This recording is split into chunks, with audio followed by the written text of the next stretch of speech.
할렐루야. 우리 고종욱 작가에 대한 영상을 보셨습니다. 하나님께서 그를 또 장애를 가지고 태어나게 하셨고 낮고 비참한 자리에 두셨지만 결국 그것이 사명이 되고 축복이 되었습니다.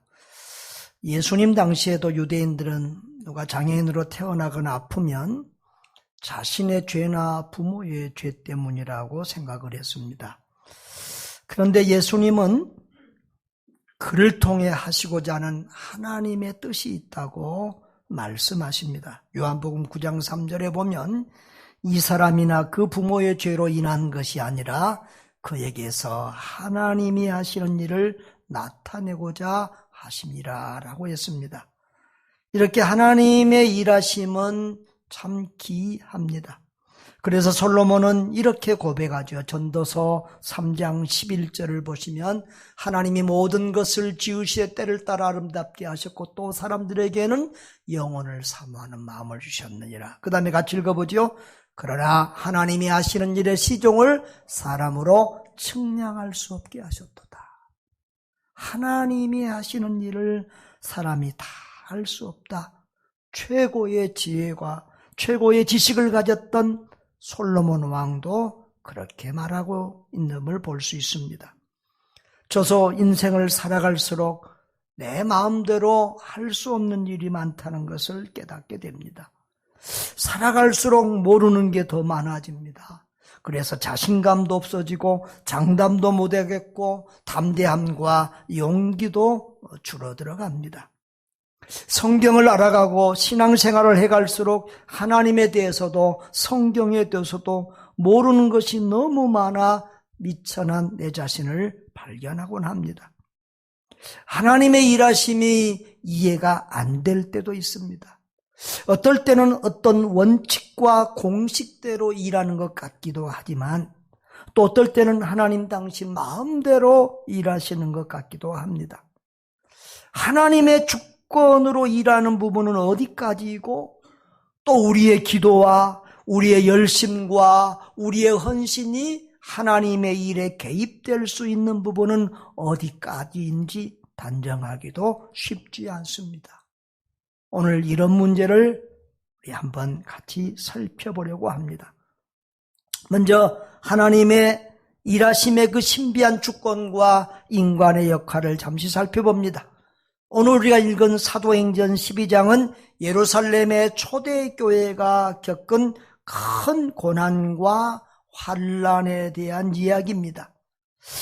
1절에 보면 헤롯 왕이 손을 들어 교회 중에서 몇 사람을 헤아려 하고 요한의 형제 야고보를 칼려 죽였다라고 했습니다. 이 헤롯 왕은 여러분 성경에 보면 복음서에 보면 헤롯 왕의 이름이 여러 번 나오는데 사실은 그 헤롯 왕의 이름이 각각 다른 경우가 많습니다. 예수님이 태어날 때의 헤롯 왕은 헤롯 대왕입니다. 여기 사도행전 12장의 헤롯 왕은 그 헤롯 대왕의 손자격인 헤롯 아그리파 1세입니다. 그런데 이 정치가들은 항상 백성들의 눈치를 보고 백성들의 여론에 민감합니다. 그렇게 교회를 박해하고 야고보를 죽이니까 유대인들이 일반 사람들이 기뻐하는 것을 보고 이제 교회의 대표인 베드로까지 잡아서 죽이려고 합니다. 그런데 그때는 이제 무교절입니다. 그러니까 지금 우리 이 시기하고 비슷한 때입니다. 이때는 사람을 사형하고 죽일 수 없는 때였습니다. 그래서 이 무교절이 지나면 죽이려고 감옥에 가뒀는데 얼마나 철저히 가뒀나 그러면은 보통 로마 시대에는 이 죄수와 군인 이 간수의 이 팔을 쇠로 이렇게 한 사람씩 묶습니다. 1대1로. 그런데 베드로는 양쪽에다가 이 간수 군인들을 놓고 양쪽으로 묶이고 또 쇠철창 문이 있고 그 밖에 또 군인들이 몇 겹으로 지키는 이런 철저한 보호를 했습니다. 그런데 5절에 보면 교회는 그를 위하여 간절히 하나님께 기도하더라라고 했습니다. 그랬더니 하나님께서 그 천사를 보내셔서 기가 막히게 그 쇠사슬이 저절로 열리고 문빗장이 쇠철문들이 저절로 열리면서 베드로가 그 깊은 감옥을 나와서 이렇게 자유의 몸이 되게 합니다. 여러분, 여기서 우리는 좀 이상한 생각을 해봅니다.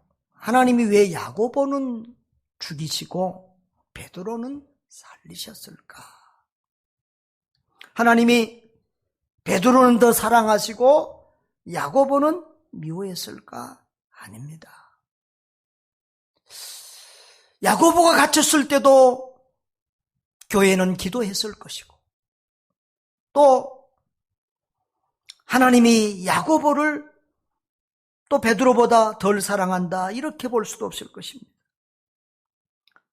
사실 이 야고보는 중요한 인물입니다. 예수님의 제자들 중에서는 70인 제자가 있고 그 중에서 또 중요한 12제자가 있습니다. 그 12제자 중에서도 3명의 핵심 제자가 있죠. 누구죠? 베드로, 야고보, 요한입니다.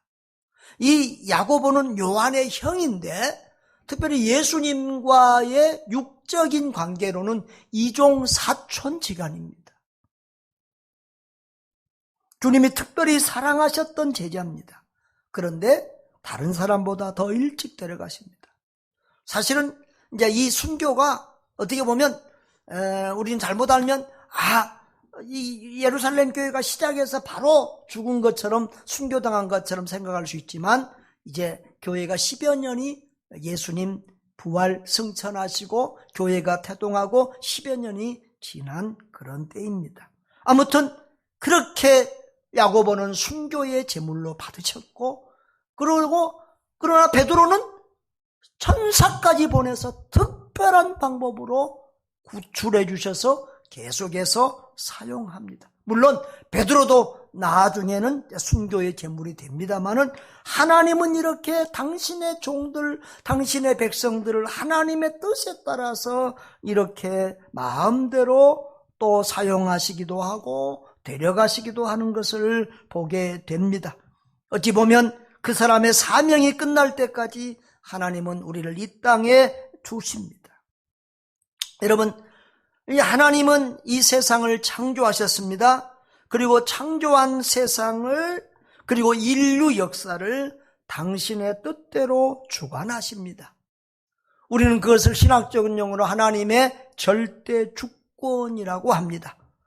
토기장이 주권이라는 말을 사용하기도 합니다. 성경에 이 하나님의 주권을 설명할 때 토기장이 비유를 들어서 설명을 많이 합니다. 토기장이가 같은 흙으로 하나는 밥그릇으로 쓸 만큼 귀한 자리에 쓸 그릇을 만들고, 또 같은 흙으로 어떤 화장실 변기 같이 천하게 쓸 것도 만들고 이렇게 하십니다. 그것은 엿장수 마음대로 아는 것처럼 토기장이 마음입니다.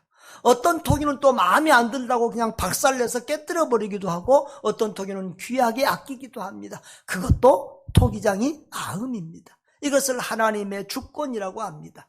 그래서 어떤 사람들은 하나님은 선한 독재자라고 표현하기도 합니다. 여러분, 그런데 하나님은 절대 혼자서 독재하시는 분이 아닙니다. 하나님께서 이 역사를 운행하실 때 인간을 하나님의 일에 개입시키셔서 우리와 더불어 이 세상을 만들어 가시고 우리와 더불어 동역을 하시는 우리 하나님인 줄 믿습니다. 하나님은 인간과 더불어 세상을 관리하고 경영해 가십니다. 그리고 인간에게도 인격과 어느 정도의 자율권과 능력과 권리를 주십니다. 여러분, 하나님이 천지 만물을 창조하신 후에 어떻게 했어요? 인간에게 그것을 맡겼어요. 생육하고 번성하고 땅에 충만하고 땅을 다스리라고 하셨어요. 그리고 이렇게 이 세상을 다스릴 수 있는 지혜와 능력과 여러 가지 은혜들을 허락해 주셨습니다. 특별히 우리에게 자율권을 주셨어요.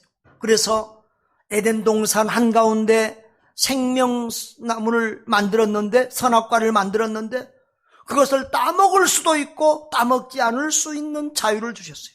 생각하고 판단하고 선택할 수 있는 인격과 권리를 부여하신 것입니다. 하나님은 절대 주권의 하나님이지만 우리를 기계처럼 사용하지 않고 우리를 인격자로 대우하시고 연약한 우리를 동역자로 삼아서 우리와 더불어 세상을 통치하시고 우리와 함께 이 하나님 나라의 구원운동을 함께 이루어 가시기를 원하시는 하나님입니다. 자, 두 번째로 우리는 주님이 원하시는 교회 중심의 기도에 대해서 생각해 보려고 합니다. 오늘 12장 5절을 한번 같이 읽어보겠습니다. 이에 베드로는 옥에 갇혔고 교회는 그를 위하여 간절히 하나님께 기도하더라. 교회가 합심해서 기도했다는 말이에요. 그리고 이제 그 기도한 대로 하나님이 특별한 기적으로 천사를 보내셔서 베드로를 옥에서 구출해 주어졌습니다. 베드로가 밖에 나와 처음에는 꿈인가 환상인가 하다가 나중에 이제 제정신 차리고 보니까 자기가 밖에 나와 있는 거예요. 그래서 어디로 찾아갑니까? 마가 요한의 어머니 마리아의 집, 바로 이 예루살렘 교회가 시작한 마가의 다락방으로 찾아갔다는 말이에요. 그랬더니 거기 어떻다고요? 여러 사람이 거기에 모여서 뭐하고 있더라? 기도하고 있더라. 그래서 이 사도행전 12장에서 이 하나님이 기적으로 역사하시지만 그 배후에는 뭐가 있었다? 교회의 합심기도, 간절한 기도가 있었다는 것을 이렇게 강조하고 있습니다. 그러니까 여기서 우리가 얻을 수 있는 결론은 뭐냐 그러면 하나님의 일하심은 우리가 다 알 수 없지만 때로는 우리 기도가 응답되는 경우도 있고 그렇지 않은 경우도 있지만 하나님은 교회가 기도하기를 원하시고 그리고 그 기도를 들으시고 그 기도로 함께 일하신다는 것입니다. 할렐루야. 하나님은 우리 하나님의 일에 우리의 기도가 개입될 수 있는 여지를 두시고 우리의 기도가 절대적으로 중요함을 말씀하고 있습니다. 하나님은 모든 것을 합력하여 당신의 구속사를 이루어 가시고 또 우리는 이 신비한 사실을 믿음으로 받아들여야 되죠. 어제도 우리 김선훈 선교사님하고 얘기하는 중에 제가 갑자기 그런 말을 했어요. 사람은 죽어야 유명해진다. 예수님도 죽은 다음에도 유명해졌고 주기철 목사님도 손양원 목사님도 죽은 다음에 유명해졌다 그랬습니다. 여러분, 순교의 축복은 성경이 말하는 최고의 복이고 요한계시록에도 보면 하나님의 보호자 가장 가까운 데 있는 분들이 순교자인 것을 볼 수 있습니다. 여러분, 선교에 있어서도 하나님의 일하심은 신비할 때가 있습니다.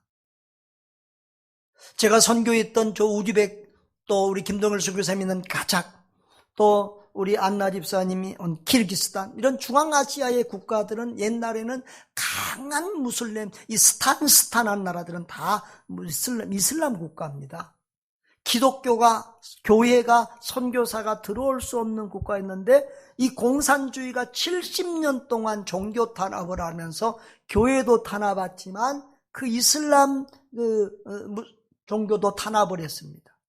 그래서 해방이 되고 나니까 그 약화된 이슬람 지역에 선교사들이 가서 복음을 전하고 많은 교회를 세울 수 있었던 것입니다. 중국도 마찬가지입니다. 여러분, 우리 한국의 모든 종교들이 알고 보면 중국에서 왔어요.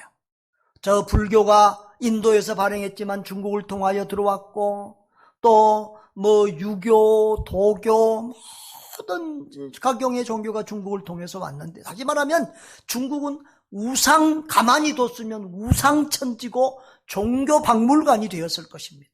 그런데 공산주의가 중국의 모든 종교를 쫙 청소하고 깨끗한 토양을 만든 후에 복음이 들어가니까 지금 중국의 기독교가 폭발적으로 일어나고 1억이 훨씬 넘는 기독교인들이 생기고 앞으로 세계 선교를 책임질 귀한 중국 교회로 일어나고 있습니다.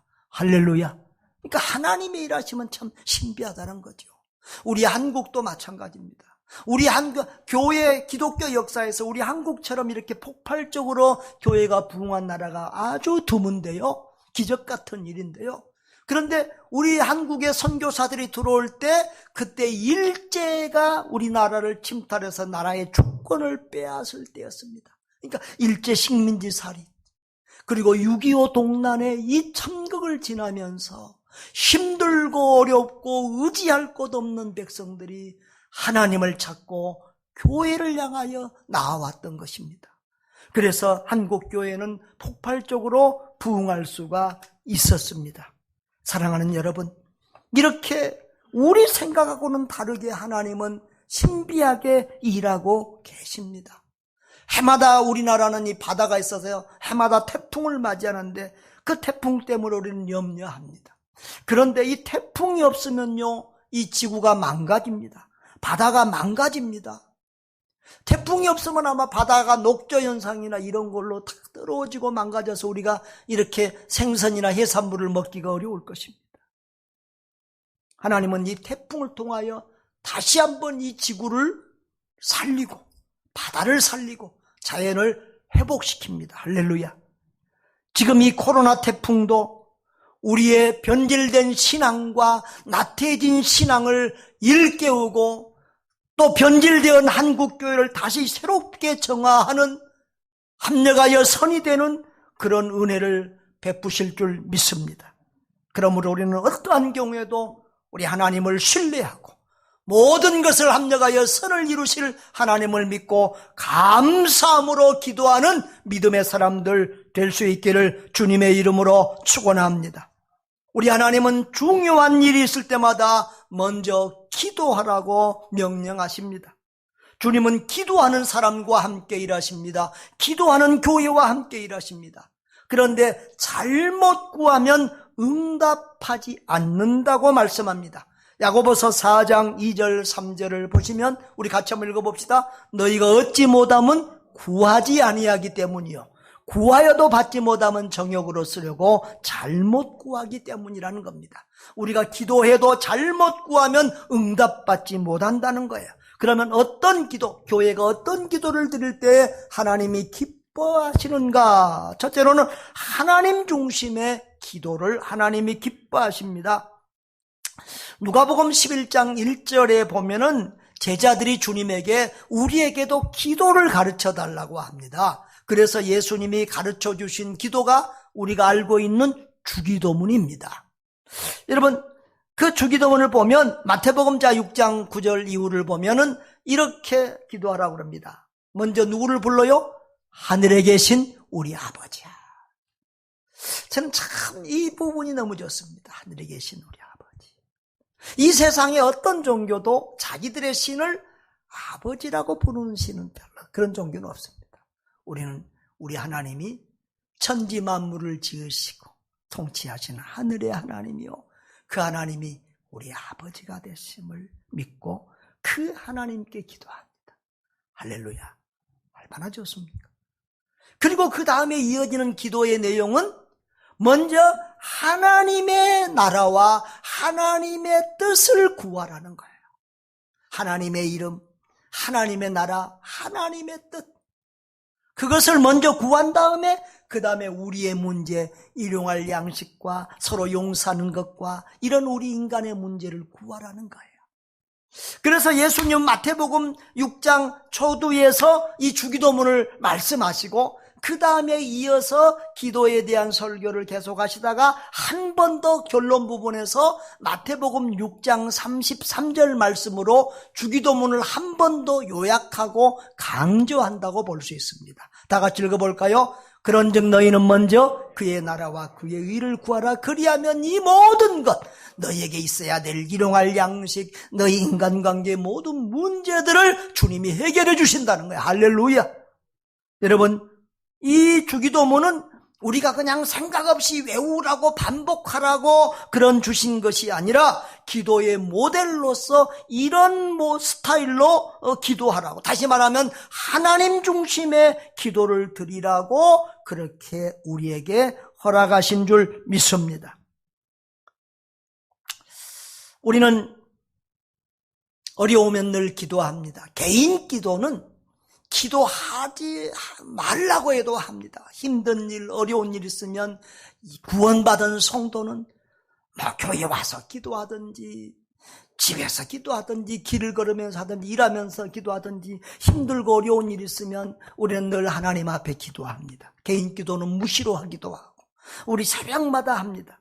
그런데 목사가 단 하루만큼은, 이 시간만큼은 다른 사람을 위해서 기도합시다 그러고 강조하는 시간이 있습니다. 금요기도의 시간입니다. 물론 그날도 단체 기도가 끝나면 개인 기도 마음대로 할 수 있습니다만은 그날은 우리가 교회를 위해서 기도하고 병들고 어려운 우리 성도들 이웃들을 위해서 기도하고 나라와 민족을 위해서 기도하고 세계 선교를 위해서 기도하는 기도의 섬김, 기도의 봉사 시간이라고 내가 늘 강조하고 있습니다. 우리 사람들은 늘 돈만 헌신이라고 생각을 할 때가 있습니다. 육체적인 노동만 봉사라고 생각할 때가 있습니다. 기도가 얼마나 중요한 섬김이고 봉사인지 모릅니다. 우리의 돈보다 우리의 기도를 더 갈급해 하는 분들이 많다는 것도 여러분 기억하시기를 바랍니다. 따라합시다. 기도는 귀한 섬김입니다. 귀한 봉사입니다. 귀한 나눔입니다. 아멘. 성숙한 성도, 성숙한 기도의 용사는 세상 나라보다 하나님 나라를 먼저 구합니다. 내 문제보다 하나님의 뜻이 이루어지기를 먼저 구합니다. 하나님의 중심에, 하나님 중심의 기도를 드리는 이런 성숙한 기도의 사람들 되시기를 주의 이름으로 축복합니다. 두 번째로 하나님이 기뻐하시는 기도는 교회의 합심 기도입니다. 마태복음 18장 20절에 보면 두세 사람이 내 이름으로 모인 곳에는 나도 그들 중에 있느니라 라고 했습니다. 이 두세 사람이 모인 곳, 성도들이 모인 곳, 이것이 교회지요. 예수님은 성령 강림 사건이 있기 전에도 먼저 예루살렘을 떠나지 말고 모여서 기도하라고 했습니다. 그래서 120명의 성도가 모여서 전심으로 간절히 마음을 같이하여 오로지 기도해 했습니다. 사도행전 1장 14절을 한번 읽어보겠습니다.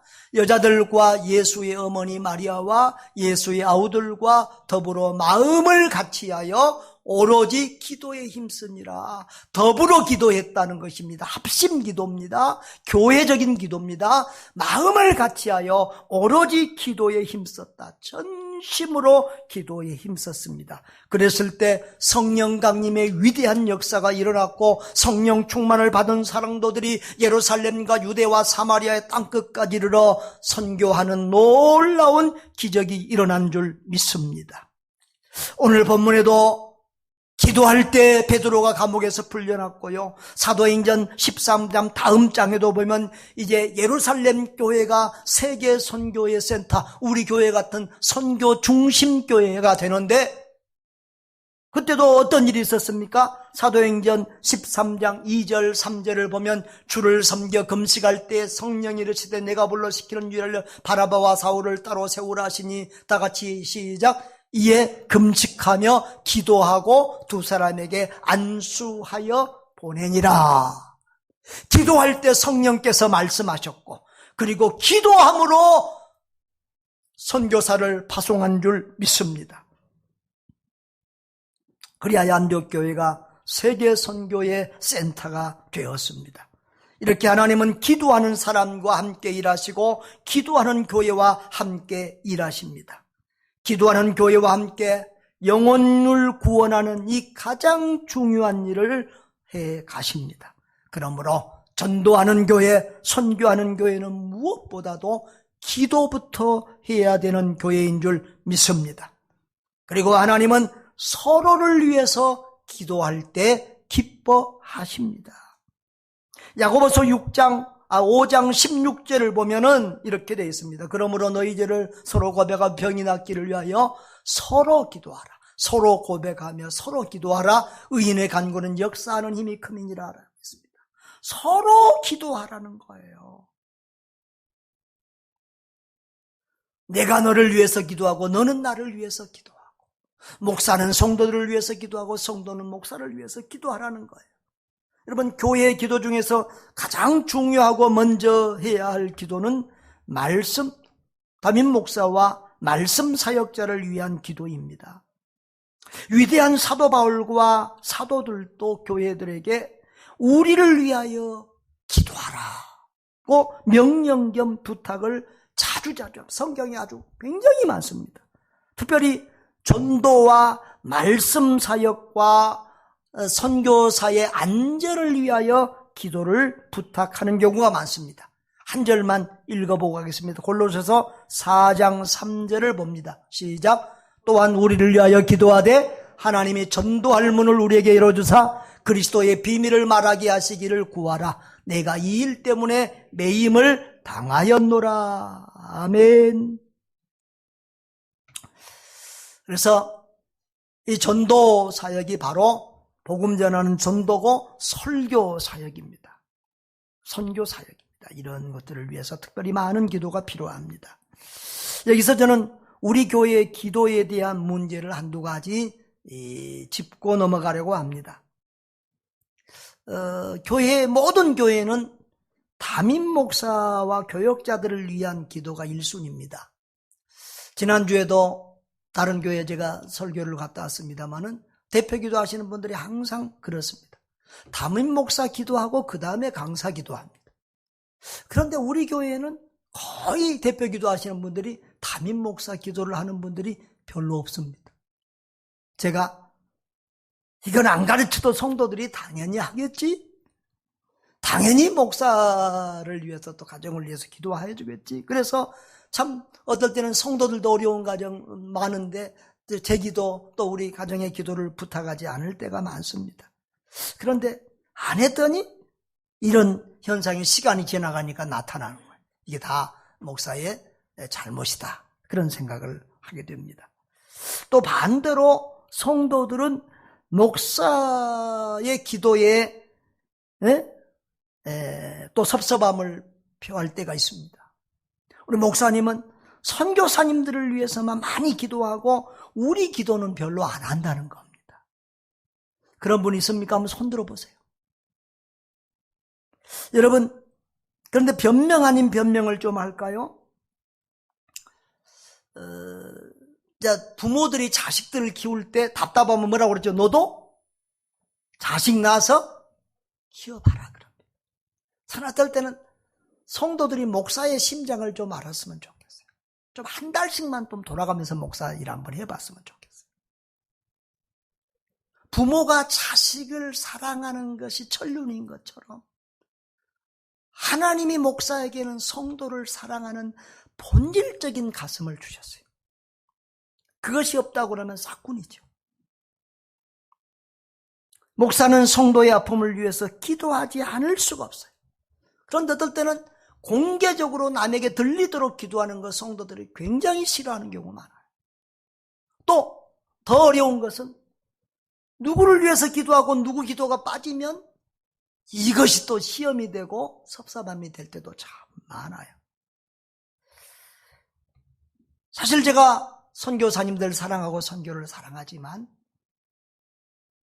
우리 성도들만큼 사랑하지는 않아요. 선교사님들 안 듣고 계시니까. 여러분, 목사가 되어보세요. 성도가 목사에게 어떤 존재인지. 성도만큼 귀하고 성도만큼 무서운 존재. 하나님 다음으로 무서운 분들이 저는 성도예요. 여러분, 때때로 목사는 가족이나 친지들에게 미안할 때가 많아요. 근데 솔직한 말로 멀리 사는 형제들보다 날마다 보는 여러분을 더 많이 보고 더 많이 만나고 여러분을 위해서 더 많이 기도해요. 심지어는 아픈 내 아들보다도 아픈 성도의 자녀를 위해서 기도를 더 할 때도 있어요. 여러분, 앞으로 저도 여러분을 위해서 더 많이 기도하겠습니다. 여러분도 여러분의 담임 목사, 우리 교역자들을 위해서 더 많이 기도해 주시기를 바랍니다. 여러분의 목사는 대단한 사람이 아니라 갈대처럼 약하고 무능하고 연약하기 짝이 없는 사람입니다. 늘 지금도 이 귀한 선교중앙교회 담임 목사 일을 끝까지 잘 감당할 수 있을지 두렵고 떨리는 마음으로 이렇게 하루하루를 살아갑니다. 여러분, 부족한 목사를 위해서 기도해 주시기를 부탁드립니다. 또 한 가지 우리가 기도에 대한 생각을 바꿔야 할 것이 있습니다. 기도가 중요하고 기도하는 사람들이 중요하다는 것입니다. 기도의 용사는 교회에서 보배 같은 존재입니다. 저는 매일 새벽을 깨우는 우리 기도의 용사들, 우리 어르신들이 얼마나 귀한지 모릅니다. 눈이 오고 빙판길이 될 때도 있습니다. 제 마음에는 오늘은 좀 안 오셨으면 하는 생각도 있습니다. 그런데도 우리 어르신들은 비가 오나 눈이 오나 기도의 자리에 나옵니다. 때로는 넘어져서 다치기도 하고 병원에 가시기도 하십니다. 그래도 여전히 또 나으면 기도의 자리를 지키러 오십니다. 이 기도하는 어르신들이 저는 우리 교회와 한국교회의 보배라고 생각합니다.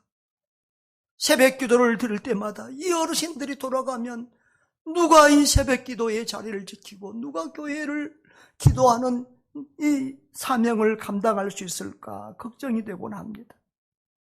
그런데 우리 할머니들은 저만 보면 자꾸만 늙어서 목사님께 도움이 안 되고 힘이 안 돼서 죄송합니다 그럽니다. 아닙니다.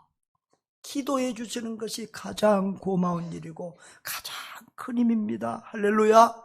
오늘 우리 실버팀 헌신예배도 있는데 막 우리 늙었는데 뭔 우리가 헌신예배 합니까? 그러는데 아닙니다. 우리 할머니 할아버지들 격려의 박수 한번 해줍시다. 너무 고맙습니다. 또 선교하는 일도 그래요. 전도하는 일도 우리 수요일 날도 전도하는데 그 수요일 전도를 다 우리 어르신들 권사님들이 나왔어요. 요즘은 젊은이들도 거의 다 직장 다니니까 또 직장 안 나가도 잘 안 오시더라고. 우리 어르신들이 나와서 아픈 몸을 이끌고 전도하십니다.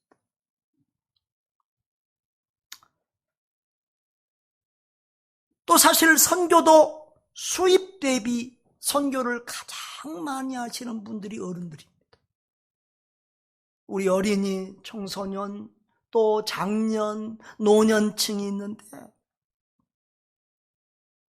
그 중에서 수입 대비 가장 헌신적으로 선교하시는 분들이 우리 할머니들, 어르신들이. 어떤 어르신들은 한 사람이 선교사 한 사람을 책임지고 맡아서 후원하기도 합니다. 그러면서도 늘 목사님, 제가 힘이 없어 부족합니다. 늘 그렇게 말하십니다. 그런데 반면에 우리 한국교회가 타락의 징조를 보인 것 중 하나는 뭐냐 그러면 사실 교회에서 가장 힘쓰는 사람이 어떤 사람입니까? 교회를 좌지우지하는 사람이 어떤 사람입니까? 헌금 많이 한 사람입니다. 헌금을 많이 했다고 생각하면 그것이 교회를 자기가 다 하는 것처럼 생각합니다. 다시 말하면 기도보다 다른 어떤 것보다 돈이 더 큰 힘이라는 이 세상의 가치관이 한국교회 안에 지금 들어와 있다는 것이지요. 물론 교회 기도를 많이 했다고 나 기도 많이 하는데 하고 교만하면 절대 안 됩니다. 기도를 많이 하고도 겸손한 성도가 최고의 성도입니다. 봉사를 많이 하고도 겸손한 성도, 헌금을 많이 하고도 겸손한 성도, 헌신을 다 하고도 겸손한 성도가 진짜 성도, 최고의 성도들인 줄 믿습니다. 주님은 그런 사람을 기뻐하시고 그런 사람에게 복을 주실 것입니다. 그런 성도들 되시기를 주의 이름으로 축복합니다. 사랑하는 성도 여러분, 전능하신 하나님은 우리에게 기도하라고 하십니다. 기도로 하나님과 동역하고 기도로 다른 사람을 돕고 섬기라고 하십니다. 기도하는 사람에게 하나님의 능력과 은총을 부어주십니다. 기도하는 사람에게 하나님의 뜻을 깨닫는 지혜를 주십니다. 기도하는 사람에게 순종할 수 있는 능력과 큰 믿음을 주십니다. 기도하는 사람과 기도하는 교회에 기적을 베풀어 주십니다. 여러분, 교회의 힘은 말씀과 기도입니다. 말씀이 살아있는 교회, 기도가 살아있는 교회가 민족복음화와 세계복음화의 위대한 사명을 힘있게 감당할 줄 믿습니다. 여러분, 예루살렘 교회가 처음에는 120문도로 시작했습니다. 그 120문도가 오직 마음을 같이하여 간절히 기도할 때 성령의 충만함을 받고 예루살렘, 유대와 사마리아와 땅끝까지 이르는 위대한 선교 사명을 감당한 줄 믿습니다. 우리 교회도 120명만 헌신해도 이렇게 위대한 역사를 일으킬 수 있다고 하는 사실을 기억하고 힘있게 이 사명 감당할 수 있기를 바랍니다. 여러분, 특히 전도와 선교는 영적인 전쟁입니다. 하나님이 가장 기뻐하는 일이 영혼 구원하는 일이고 사탄이 가장 싫어하는 일이 이 전도와 선교입니다. 우리가 이제 붕어빵 전도를 시작합니다. 사탄이 방해하지 못하도록 기도부터 동참해 주시기를 바랍니다. 나누어진 전도인 기도대 전도 카드에 기도에 이렇게 동그라미 해주시고 동참해 주시고 제출해 주시면 감사하겠습니다. 사순절 특세 중입니다. 1년에 2번 있는 세일의 특별 새벽 기도입니다. 어쩌면 이 새벽 기도가 앞으로 이렇게 할 수 있는 기회가 많지 않을지도 모릅니다. 요즘 제가 많이 고민하는 게 있습니다. 기도하는 게 있습니다. 앞으로 교회의 체제를 다음 세대 중심 체제로 이끌어가야 됩니다. 요즘은 다들 직장 다니는데 그 사람들에게 새벽 기도 안 나온다고 야단만 쳐서는 안 되겠다. 우리 어르신들은 새벽에 하나 밤에 오나 어느 때 모여도 항상 오시니까 어르신들 걱정할 것 없이 그래도 젊은 사람들이 조금이라도 동참할 수 있도록 기도회를 저녁으로 하는 건 어떻겠는가 고민 중입니다. 이전에 새벽도 해보고 저녁도 해보니까 교인도 많지 않은데 이게 좀 힘들어요. 그리고 우리 교육자가 많지 않으니까 이게 힘들더라고요. 그래서 아무튼 이런 고민을 하고 기도하고 있습니다. 여러분, 1년에 단 2번 있는 세일의 특별 새벽 기도에 동참하시기를 바랍니다. 이 순환주간은 주님이 우리를 사랑하셔서 당신의 생명까지 아낌없이 십자가 위에서 내어주신 고난의 길을 걸어가신 주장이잖아요. 이 고난주간만이라도 기도의 자리에 나와서 나와 나를 위해 십자가에서 피 흘리신 주님을 다시 뜨겁게 만나야 하지 않겠습니까? 첫사랑의 감격과 겸손을 잃어버렸다면 이 고난주간에 다시 회복해야 하지 않겠습니까? 기도의 자리에 나와서 주님을 더 깊이 알고 더 깊이 만나시기 바랍니다. 더 깊고 간절한 기도로 주님을 체험하고 주님과 동행하고 주님과 동행하는 신실한 하나님